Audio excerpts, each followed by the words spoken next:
달러의 강세죠. 그러니까 더 많이 오르더라도 뭐 이렇게 위험할 정도로 급등할 것 같진 않은데 꼭 낀다고 말하기는 어렵다. 적어도. 그러면 달러가 강세로 가게 될 때 우리나라 그 주식시장은 어떻게 되느냐? 안 좋죠. 미국의 달러가 강세다. 미국의 금리가 인상됐다. 투자자들이 마음이 어디가 편할까요?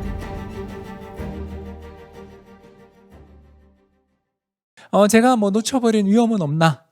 첫 번째 위험이라고 말하려니까 제가 죄송하네요. 그냥 내가 놓쳐버린 혹시 가능성, 놓쳐버린 포인트는 없나? 보겠습니다. 이 그림 보시겠어요? 이게 뭐냐면 미국의 임금 상승률입니다. 많이 오르고 있죠. 특히 색깔 구분이 잘 안 되는데 여성들의 임금이 많이 오르고 있대요. 지난 코로나 팬데믹에서 미국 이야기입니다. 우리는 이렇게까지 잘 데이터가 실시간으로 잘 안 나오는가 좀 지나서 봐야 될 것 같은데요. 미국에서 지난 2년간 코로나 팬데믹에서 가장 크게 힘들었던 분들이 여성분들이라고 합니다. 왜 그런가? 서비스 분야에 많이 종사했기 때문이죠. 너무나 당연한 이야기를. 그래서 사람들 호텔도 문을 닫고 여행사도 문을 닫고 또는 그 운송하는 쪽에 계시는 분들도 문을 닫고 하면서 또 레스토랑도 문을 닫고 이러면서 여성들의 고용이 굉장히 감소하면서 이때도 작년에 잠깐 충격을 본 요 진한 녹색선이 잘 안 보이시겠지만 그냥 요 포인트만 보십시오. 작년에 임금이 제일 많이 줄어들었던 게 여성들의 일자리였는데 최근 이게 급등하고 있습니다. 자, 임금이 이렇게 가파르게 오르기 시작하면 기업들 입장에서 마진이 줄어듭니다. 마진이 줄어들면 어떡할까요? 제품 가격 인상하고 싶겠죠. 그러면 장기간 인플레가 연결될 수도 있죠.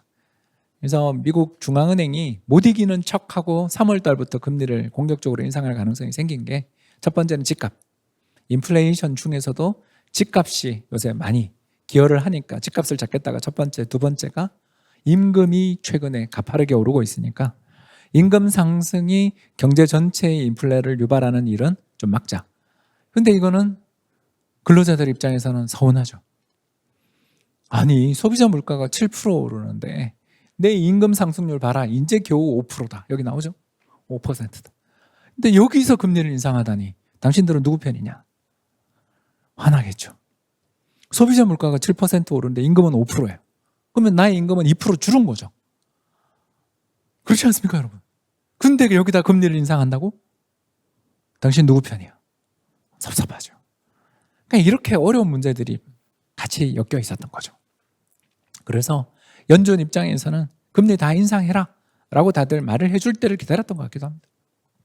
아무튼 제가 이 포인트는 좀 지금 이야기를 하면서 제가 놓쳤던 부분이라고 생각해서 최소 올해 그죠? 4회 이상은 금리 인상 가능성이 거의 높아졌다. 자, 요거를 오늘 여러분한테 선물로 하나 드리는 차트가 되겠는데요. 별거 아닙니다. 검색을 하실 때 또 유튜브로 다시 한번 보신다면 밑에 아마 자막이 지나가고 있을 거예요. FRED, F-R-E-D, 그죠? 바로 미국의 연방준비제도 이사회 데이터베이스입니다. 요 그림을 거기서 그렸습니다. FRED, F-R-E-D 하고 한 칸 띄고요. 2year라고만 쳐도 2년이죠. 이면 바로 뭐가 나오냐면 빨간 선이 나옵니다. 이 빨간 선이 의미하는 바는 뭐냐면 향후 2년에 걸친 정책금리 평균을 뜻합니다. 그래서 금리 인하가 있기 전에 여기 보세요. 금리 인하가 여기 있었잖아요. 근데 금리 인하가 있기 전에 이미 2년 금리가 떨어집니다. 아시겠죠? 이 파란 선은 정부 정책금리인데 정책금리보다 먼저 오르고 먼저 내립니다. 그럼 뭘 봐야 된다? 정책금리 뭐 보면 좋지만 가장 중요한 건 뭐다? 2년물 국고금리가 어떻게 움직이는지를 봐야 되는데 지금 미국의 2년물 국고금리가 어디까지 올라갔냐면 1.3까지 갔어요. 1.3%죠 여기 손. 그러면 내년 말 금리는 지금 미국 정책금리 얼마 본다? 2.5% 본다는 뜻이죠. 아니 지금 0이니까 지금부터 내년 말까지 금리의 평균이 1.3이라는 뜻이죠. 그렇죠. 2년물이니까. 그러니까 올해 금리가 연말 금리가 한 1.3 가고 내년 이맘때 2.5 가 있을 거라는 걸 시장이 반영하는 거죠. 얘는 2년짜리니까 향후 2년의 정책금리 평균, 그렇게 볼 수 있습니다. 그러면 1.25가 되려면 지금 금리 몇 번 인상해야 되나? 4번에서 5번이죠. 아시겠죠? 그죠? 상당히 공격적인 금리 인상에 대한 공포가 시장을 지배하는 거죠. 이게 지금처럼 가파르게 막 올라올 때는 주식시장이 되겠어요? 안 되죠. 사람들이 지금 막 겁에 질려 있는 거죠. 공포가 지배하는 그런 식. 게다가 이게 살짝 둔화되면 좋겠죠. 주식시장 좋아질 겁니다. 이해되시죠? 이런 좋은 팁도 있으니까 오늘 강의 참가하신 분들이 도움을 받으셨으면 좋겠고요. 또 오늘 강의 자료를 제가 준비를 많이 해와서 이제 속도를 조금 내서 결론 부분으로 Q&A가 있어요. 무려 30분에 이르는 Q&A 시간이 있습니다, 여러분. 네, 오늘 이야기의 강의의 핵심은 사실은 다 했어요. 이건 요 차트였죠, 그죠? 미국의 소비자 지출들이 앞으로 어떻게 될 것인가에 대한 전망만 해도 경제 성장 전망은 거의 다 나오는 거죠. 그래서 했고요. 자, 이제 쭉쭉 넘어가서 달러의 강세죠. 그러니까 더 많이 오르더라도 뭐 이렇게 위험할 정도로 급등할 것 같지는 않은데 꺾인다고 말하기는 어렵다. 적어도. 그러니까 달러를 사두면 마음이 편한 시기지 뭐 많이 번다고까지는 말 못하겠는데 이미 많이 올랐으니까. 그러나 꺾인다고 말하려니 이게 뭔가 대안이 없는. 그럼 달러 말고 뭐 살 건데? 금리를 앞으로 내년 연말까지 예를 들어서 2.5%까지 인상을 한다라면 미국 금리가 그렇게 올라가게 되면 누가 마음이 편한데? 달러 들고 있는 게 좋지 않아? 거기 이자도 그렇게 많이 준다는데? 라고 해버리면 투자자들이 달러를 선호할 가능성이 있고, 그리고 이 미국의 파란 선 달러 가치가 이렇게 지금 바닥치고 오르기 시작하면 우리나라도 환율이 뒤따라 움직이잖아요. 왜 그러냐? 여러분 뭐 다 아시는 것처럼 우리나라 국내 요인은 그렇게 중요하지 않아요. 외환시장에서. 왜 그러냐면 우리나라는 외환시장 규모가 상대적으로 좀 작은 편이고, 또 우리가 그 신흥시장 지수에 주식시장이 포함되어 있다는 이야기 들으셨죠? 그 왜 그러냐면 외환시장에 여러 가지 규제가 있어서 외국인들이 개인 투자자들이 한국에 투자하기 되게 힘들어요. 그러니까 우리는 지난밤에 테슬라도 사고 QQQQ도 사고 그러잖아요. 그렇지 않습니까? 이런 여러 가지 상품들을 우리가 자유롭게 살 수 있는 반면 외국인 개인이 한국 주식을 자유롭게 사기에는 좀 불편한 면이 있어요. 여러 가지 등록 제도도 있고. 그래서 우리나라 외환시장이 좀 작습니다. 그래서 미국 시장에서 벌어진 달러의 환율을 우리가 그냥 수용합니다. 이것만 기억하셔도 좋겠죠. 그래서 미국의 달러 가치가 최근에 좀 급등하다가 좀 진정되긴 했는데 어제 간밤은 다시 오르더라고요. 그래서 이건 좀 앞으로도 환율은 더 오를 가능성이 있다. 이런 이야기를 했고요. 아까 수출은 잠깐 이야기를 했으니까 넘어가고요. 그러면 달러가 강세로 가게 될 때 우리나라 그 주식시장은 어떻게 되느냐? 안 좋죠. 이 차트가 슬픕니다. 저 때문에 안 보이실까 봐 이쪽으로 나왔습니다. 보시는 것처럼 검정색 선은 미국의 달러 가치, 아까 봤죠? 방금 본 겁니다. 미국의 달러 가치가 검정색 선, 그리고 파란 선이 뭐냐면 코스피 나누기 미국 S&P. 자, 파란 선이 내려간다, 미국장 좋다. 파란 선 올라간다, 한국장 좋다. 이렇게 볼 수 있죠. 그리고 달러가 강세로 돌 때, 여기죠. 달러가 강세로 갈 때, 이럴 때는 파란 선이 뚝뚝 떨어집니다. 네, 뭐 여러 이유가 있겠죠. 미국의 달러가 강세다. 미국의 금리가 인상됐다. 투자자들이 마음이 어디가 편할까요? 수출 비중이 높은 한국? 아까 우리 봤잖아요. 금리 인상해서 어떻게든 지금 부동산 잡으려고 미 연준이 금리를 팍팍 인상하고 있는데 지금처럼 그렇게 자동차 열심히 사고 스마트폰 열심히 바꾸고 대형 평면에 텔레비전으로 바꿀 것인가, 아니면 여행 다니는 쪽으로 바꿀 것인가, 뭐 이런 이야기를 하는 거죠. 가격이 급등한 자동차를 살 것인가, 아니면 차라리 그 돈 들여서 모아서 우리 올여름에 여행이나 한번 길게 갔다 오자로 갈 것인가. 이런 거죠. 그래서 위드 코로나라는 가정에서 말씀을 드리자면 앞으로 소비의 둔화 가능성들, 내구재 소비에 대한 둔화 가능성들이 부각되는 시기에 또 달러도 강세다 보니까 한국 시장에서 외국인이 빠져나갈 가능성이 있다. 자, 그러면 외국인은 뭘 들고 있죠? 한국 시장에서 외국인이 들고 있는 종목들 다 알죠? 해볼까요? 자, 삼성전자, 현대차, SK하이닉스, SK텔레콤, 뭐 KB국민은행 등등 전부 다 뭐죠? 대형주다. 왜? 외국인들 입장에서 언제 어느 때라도 매매를 할 수 있는 유통 주식 수가 많은, 거래 물량이 많은 주식 좋아하죠? 그렇죠? 그러면 왜 요새 우리나라 주식시장은 대형주도 반토막 나나요? LG생활건강 좋은 회사 아니었나요? 그렇지 않습니까? 우리가 막 그런 이야기 많이 하지 않습니까? 네? 카카오뱅크는 왜 그러나요? 이런 이야기를 많이 하시는데 그 이유가 대형주일수록 오히려 주가 조정 구간에 한국은 저항력이 잘 없는 경우가 많다. 수급이 안 좋은 경우가 많다라는 거죠. 그래서 지난번 대국민 특강 때도 제가 한번 이야기했지만 우리나라 주식시장에서 우량주 장기 투자해서 큰돈 번다라는 이야기 하시는 분들은 죄송하지만 아픈 기억이 없나 보다. 전 아파 죽겠는데. 예, 제가 여기서 고백합니다. LG생활건강 주주입니다. 괴로워 죽겠습니다. 제 마님이 제일 좋아하는 브랜드라 샀다가 이렇게 고생하고 있습니다. 여러분, 우리나라 주식시장이 이렇게 힘들어요. 이렇게 힘듭니다. 그래서 우리나라 주식시장에 투자를 할 때는 오늘 제가 몇 번 이야기 강조하고 있지만 다시 이야기하지만 환율 열심히 봐야 되고요. 그죠? 환율 열심히 봐야 되고 두 번째는 미국의 통화정책을 볼 수밖에 없는 게 우리나라의 팔자다. 이런 이야기였습니다. 넘어가고요. 얼마가 되면 살 거예요? 박사님 이렇게 묻더라고요. 어떤 분이.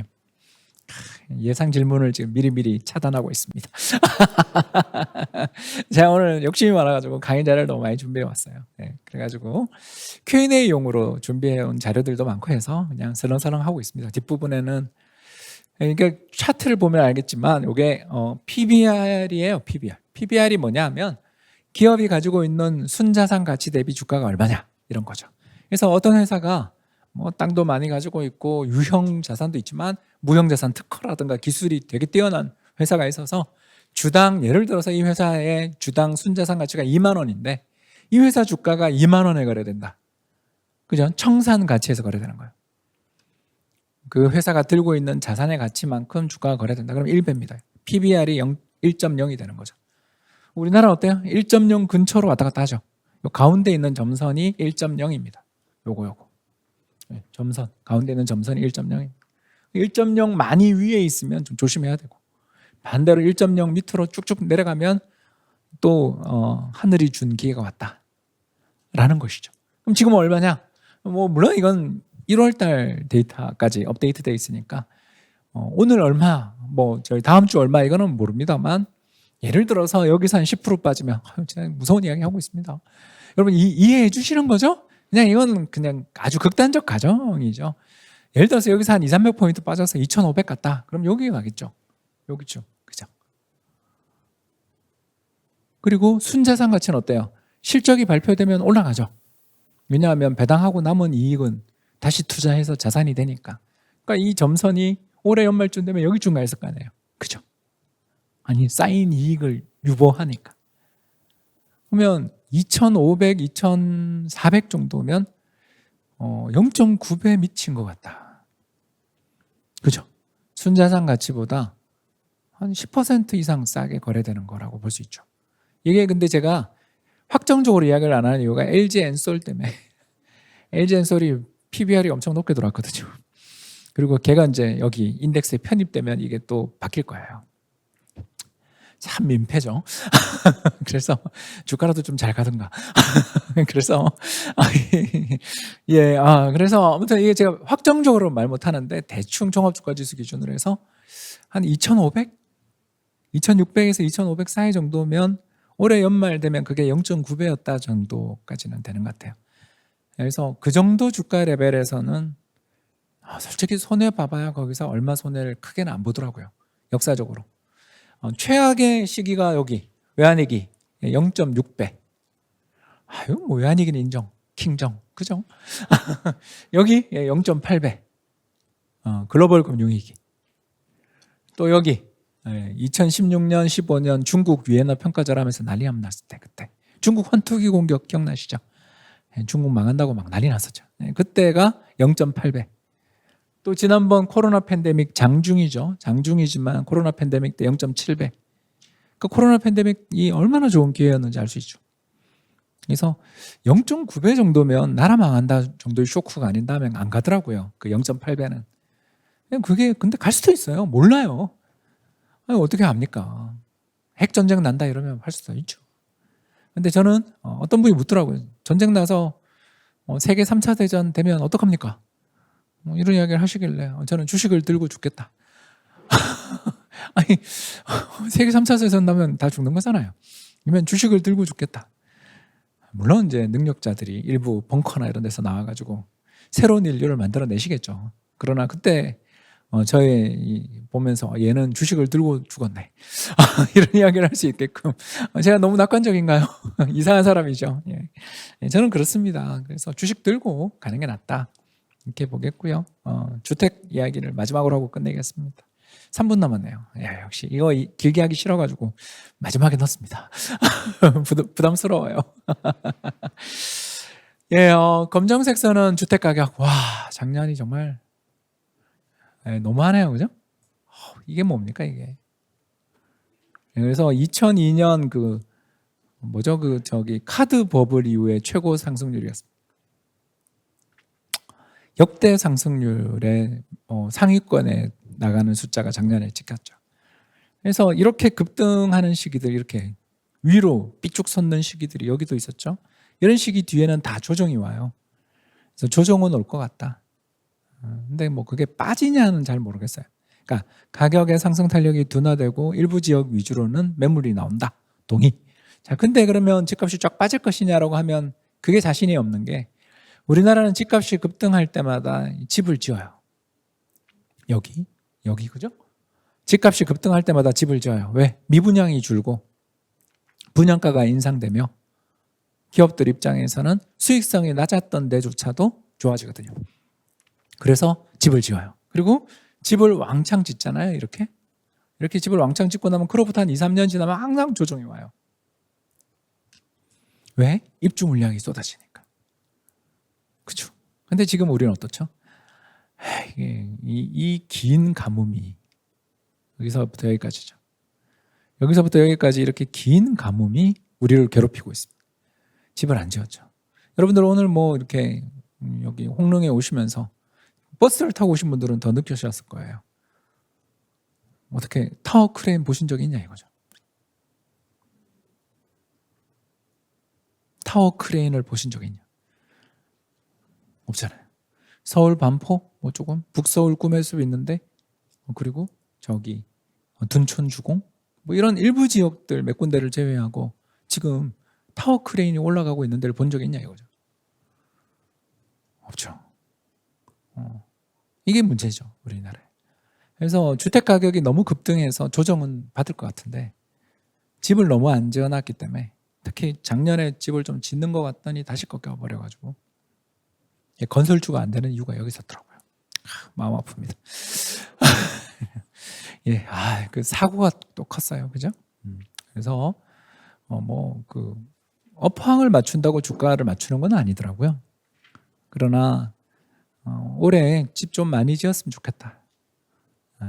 그런 이야기를 하면서, 그래서 주택 시장이 작년에 너무 심하게 올랐기 때문에 조정을 받을 것 같다. 근데 빠진다고 말하려니 자신 없다. 새 집이 없다.